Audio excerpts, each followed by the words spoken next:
Hi, welcome back to my channel. I'm going to talk more about the Starseed Academy, what happened last night, also what Suki has been sharing with me, what's been going on for the past 2 nights, because she's been spending more time there than I have. Okay, so I'm going to talk more about this being we're calling Arctyrus. Now, Arctyrus has been working with Suki for the past few days at the Starseed Academy. So she has a better grasp on who this being is that we've both been in contact with now. He visited me last night and helped me get to the academy because I was having problems honing in on the frequency of the academy. But he guided me there through two portals that were shaped like TVs. On the way, we rescued a time traveler from a coffin. You know, your normal astral adventures. So I'll get into all that in a minute, but I want to read something that Suki just sent me about this being that we're calling Arctyrus. Okay? And I'm reading word for word here. I'd like to add and summarize. This being, whom we now call Arctyrus, is a high density being. We could refer to as 9D, but what exactly are densities? He will take various forms in the astral, but will always wear a white hooded robe and a hooded cloak. We can identify him by his frequency, and he communicates telepathically. Arctyrus and other benevolent beings will guide us to advance more rapidly. He came to the Academy to help guide the higher frequency starseeds. We have a sense that more ETs are coming to the Academy to assist in our guidance. Adriel is one of them, and others will follow. This marks one of the first steps towards open contact, working together both in the astral realm and more physically in 3D. More advanced starseeds will continue to oversee the Academy, so we are in charge and not any ETs. In the Academy, the starseeds will reflect what level the collective is at, a few steps ahead of what's happening on Earth. And I can go ahead and confirm that everything that she just said is exactly accurate, right on the money. I couldn't have said it better myself. And she just adds also that he has no gender, which I also picked up on, but he likes to take the form of a male.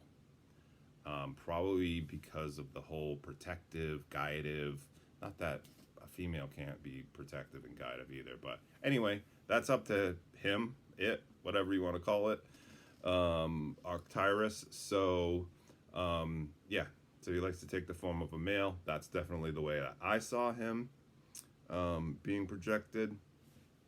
So let me get into a little bit about how Arctyrus led me to the Starseed Academy. I already got into that. All right, so what happened was I got out of body. I was in that in-between state of consciousness where I was, shifting frequencies, and I was in that, black void where you can only see, small bits of colors here and there and whatever. And I was trying to hone in on the Starseed Academy because I wanted to travel there. I had a hard time honing in on its frequency because there's so much going on there. I couldn't really get a lock on the location. Now I was trying to use the oval-shaped, open-aired, white column area that we call the Parthenon, the oval-shaped Parthenon there. But for some reason, it was smaller. It was much smaller once I got there. I'll talk about that in a minute. But it wasn't enough of I didn't have enough of a frequency lock in it. Plus, there were some nefarious activities and some low frequency activities going on at the Starseed Academy. So there were, you could call them regressive starseeds that were there, trying to lower the frequency of the Academy, and they were trying to keep me out. So I was fighting against all of their ideas and everything. So eventually Arctyrus came. He led me through these two TV portals, and boom, it took quite a while to get there, maybe 15, 20 minutes, which when you're traveling the astral, that's a long time. That's a long time to get somewhere. But we ended up, he dropped me off at Crete because I have a house with my fiance there in the Astral. She's pregnant in the Astral with a golden orbed baby. But I'm not going to get into that. That's more personal stuff going on in Astral. But we have a place in Crete on the island there. So I went there first, and we went off to because that's where we meet up in the Astral. So then we went off to the Starseed Academy. So we went to the academy, and I'm kind of like a bull in a china shop in the Astral. So if you just see somebody coming in here and just kind of doing whatever they want, that's probably me. So I come into the academy kind of in a bull in a china shop type of energy, saying, no, I don't like this, I don't like that, you should do this way, you should do that way. And because I'm so busy on so many missions across the Astral, I didn't have a lot of time to just take a lot of time and be gentle and patient with everybody and da-da-da-da-da. So I just come in there, I was just like, this has got to change, that's got to change, this has got to go, that's got to go. So I came into, they always try to put you in a waiting area, in the academy. But, once they realized who I was, they realized that wasn't going to work. The waiting area is kind of, I've mentioned this before, it's kind of a test. They sit down the newer starseeds to see how long they'll wait, and they just laugh at how long they'll wait because the starseeds don't understand that they're in a dream and there's a freedom to it. So it's kind of like a little testing. I've gotten into that before. So anyway, I didn't like the receptionists at the academy, so I fired a couple of them. I let them go. They were too low frequency, so I was just like, you guys shouldn't be working here. So I was like, go ahead. You're dismissed. And then I went on and I checked out every little corner of the academy. I was there for several hours. It was huge. I mean, the amount of different places in the academy. It had a very like Tibetan-y monkey, a Tibetan monk type of feel. There were, Tibetan flavors of the flags that they put up in the bowls and those things that spin around when you hit them like this, or maybe those things are in India. It had a lot of different like religious feels to it. Now I realized that there were some classes going on. So when I went in, I went down a hallway, and I was very, very careful not to interrupt the classes because they're very sacred, what's going on in there. It has the whole, I don't know if you've ever been have you ever been praying or meditating in a dark room with just a candle flame before? The aura that candle flame gives off, it's kind of like the sacred type of energy where you're just very peaceful and you're very quiet, and inside you're just very peaceful and quiet. It has that type of feel. And there were several rooms with several different things being taught, maybe like 15 or 20 starseed in each room, taking whatever classes they were. It was all a very close, intimate environment. Now, there were these, I'm going to call them regressive starseeds.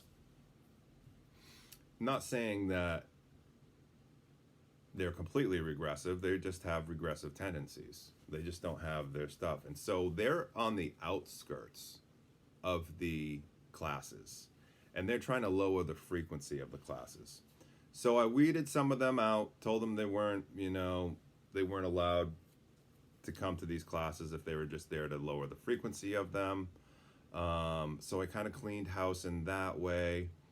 And then let's see what else happened. So I was checking out the whole academy all over. Most of it was completely empty. It looked like a ghost town, honestly. Um, yeah, I mean, the more people should get there, and more people should interact and get in these classes and have these experiences. I mean, there's plenty of room for more people. I mean, I'll tell you that much. So anyway, I remember going into a lounge area, and in this lounge area, there were a lot of different frequency star seeds in this area. And, I, like a bull in a china shop, I kind of put up some very strict restructuring, and I kind of demanded some things about these star seeds, that they do things in a certain way to keep a high frequency. But then I I let that idea go. I realized that I was the one lowering the frequency by trying to put these restrictions in place. Because after I woke up and fed my cat and I went back to sleep, I went back to the academy. The frequency was much higher the second time I went back. And I'll get into that in a minute. So let me meditate for a second and see where I was. I was going to the lounge area, and my girlfriend was in there. And I had a hard time finding my girlfriend's frequency because she had interacted with some other lower frequency star seeds. Something happened. Her avatar wasn't as conscious as it should have been. So it wasn't stable. Her avatar wasn't stable. She kept on changing and morphing into this and morphing into that. So I had to take her, and in the right next to the lounge area, there's these two pools, and these pools are rectangular shaped. They're like hot tubs or hot springs type of energy. Super, super high frequency. I mean, the highest frequency that you can get. They're like source frequency pools. And what happens is, in order to keep your frequency, if your avatar or something gets hijacked and your frequency gets lowered. So I took her avatar and I put it into the pool, basically baptized her in this thing. And I put her under the water, and then I brought her up, and she went under the water as a different person, and she came up as who she really is. So there were two of those. There were people sitting around them, the steam coming up off of them, super high frequency water. It was like hot. It was like a hot tub type of frequency. And so she came up and she was all cleaned off and she was her normal self again. I don't know how long that lasted. I don't know whether her avatar got hijacked again or what, but she's been dealing with some issues. Okay, let's move on. So there were some starseeds there that were kind of bad mouthing cosmic agency disclosure, so I kind of scolded them a little bit. You could say. And then what happened was I checked out the kitchen. In the kitchen area, lot of fruits and vegetables. I saw maybe 20 watermelons. The starseeds really like the watermelon. I'll tell you that much. In the Astral, there's a lot of watermelon. And then after I went to the kitchen, I went down to the Shoreline because it's right on the water. The Starseed Academy is right on the water. And what I saw down there was very interesting. So I always like to go in the water and in the ocean in the Astral because it's just really nice. I went down to the Shoreline and I was shocked at what I saw, honestly. I did not expect this at all. There were about 12 to 15 regressive giant stingrays with long necks. Okay. And they were all along the shore, and each one of them was mounted upon a platypus, like a dinosaur type platypus that were dead. Okay? So each one of these regressive stingrays with these long necks was mounted and feeding off of these platypuses that were dead in the water. I didn't like what I was seeing. I thought about going swimming, but I was just like, I'm not getting in that frequency of water. And then there were all along the shore, maybe like 20 or 25 of these like elephant-like beings. They had these things coming down off of their face, like these trunks or something. And I'd never seen anything like this in the astral before. I'd never seen these beings before. They were 2 times bigger than I was, at least 2 times bigger than I was. And they were just walking around, like observing. And what I noticed was they were protecting the area, the shoreline, and they were protecting the Starseed Academy. Now, these were ETs. These were not Starseeds. These were beings that did not have physical bodies in the 3D. I mean, you know, they're not in the 3D. They're not incarnated. They probably are 5D beings, maybe. Maybe they're 5D beings, maybe higher. I don't know. I didn't talk to them. I just got a general sense that, and they were a little intimidating. I was just like, ooh, what the heck is this thing? You know what I mean? And like I said, there was 20 or 25 of them, and they were just walking, pacing, you know, just around the shoreline, watching these regressives, you know, these regressive stingray skates that were about 5 times as big as me, maybe even 6 times as big as me, feeding on these platypuses. So I couldn't swim. I was going to take my girlfriend down there to go swimming, but we couldn't. So I went back up to the academy. Okay. Now, like I said, I woke up.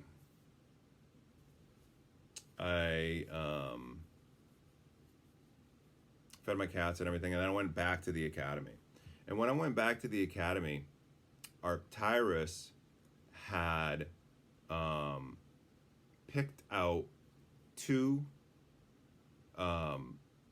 3D starseeds, 2 high frequency starseeds, to oversee the academy while I was gone. Now, I'm not the only one, you know, in charge or whatever of overseeing the academy. There's a whole bunch of high frequency starseeds that are teaching classes. It's like alumni. Yeah. So there is a high frequency starseed alumni that's overseeing the academy. And the ETs are there guiding us because, you know, it's our academy, but we don't always do everything, or we can't always see everything or whatever. So the ETs are there guiding us. So Arctyrus introduced me to this couple that are the Starseeds, and it's a man and a woman. If I saw pictures of them, I could tell you that, yeah, that's who they are. They have very stable avatars. Very sweet couple. They didn't like some of the restructuring that I had done throughout the night. They said that I made it too rigid, too concrete was the word that they used. I agreed with them that it was just too concrete. I can be very overprotective of the academy at times. So I relinquished my power while I wasn't there. I gave them my power to, you know, use their creative desire to change the academy however they want to change it. If they think one area is too rigid or structured or whatever, they restructure it, no problem. So I gave them complete creative control over the academy while I was away on missions or whatever.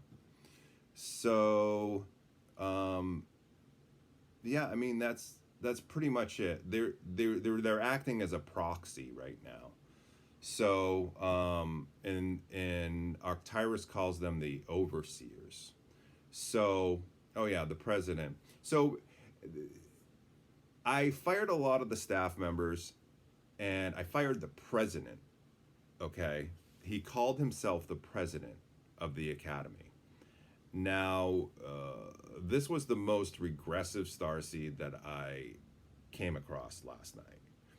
And I don't know how he got in the position of authority that he did, but apparently he did somehow. Anyway, I had full access to the computers. So I went into the computers and I fired him from the computers. He turned in his badge and all of his money because he had quite a bit of money. Quite a bit of money on a card, on a gold card. And it was like a gold credit card, like a company credit card, you know what I mean? Like the Starseed Academy credit card or whatever that he was in charge of. So he relinquished that to me, along with his ID and his badge and who he was. I told him, just don't come back. I just don't want him there anymore. So right now I have, you know, the gold card. I gave it to the couple, the woman and the man, to hold on to. They're running the show while I'm off on missions, and I'm sure there are others also, and everything is being guided from a whole infinite amount of higher beings. So I'm definitely not, I don't want everybody to think that I'm like at the top making all these rules or whatever. I'm just one little part of the whole structure of the academy. You know, I'm just like part of the alumni, you could say. Okay.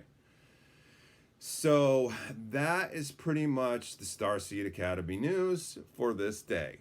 The frequency is higher. It's definitely higher than it has been all week. Super excited about that. Super excited about the ET contact that everybody is having. I urge you to get lucid, get into Astral, get the academy, get this training.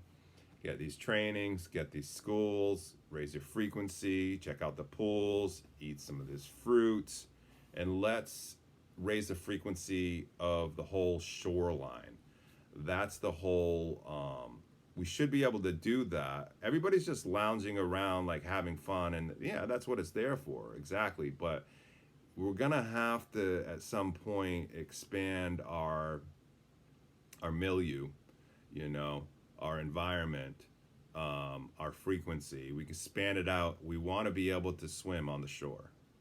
You know, I mean, we want the water around the academy to be high frequency so that we can go in there and swim without getting attacked by regressives. So that's the next mission. Let's clear up the shoreline. Like I said, those elephant type looking, you know, ETs are there protecting the academy from the aggressives coming up, so we can all just chill out and have our fun and do our thing at the academy without having to worry about fighting lower astral beings. So they're like that protective barrier. So that is the Starseed Academy news for this date. Thank you to Arctyrus and to Adriel and to all of the elephant type looking beings and all the other beings involved. I didn't see any of the Swarus there, but I'm sure they're monitoring the situation from their, you know, from where they're at. Very, very certain that they're very aware of what's going on. Okay, thank you guys for watching. Have a great day.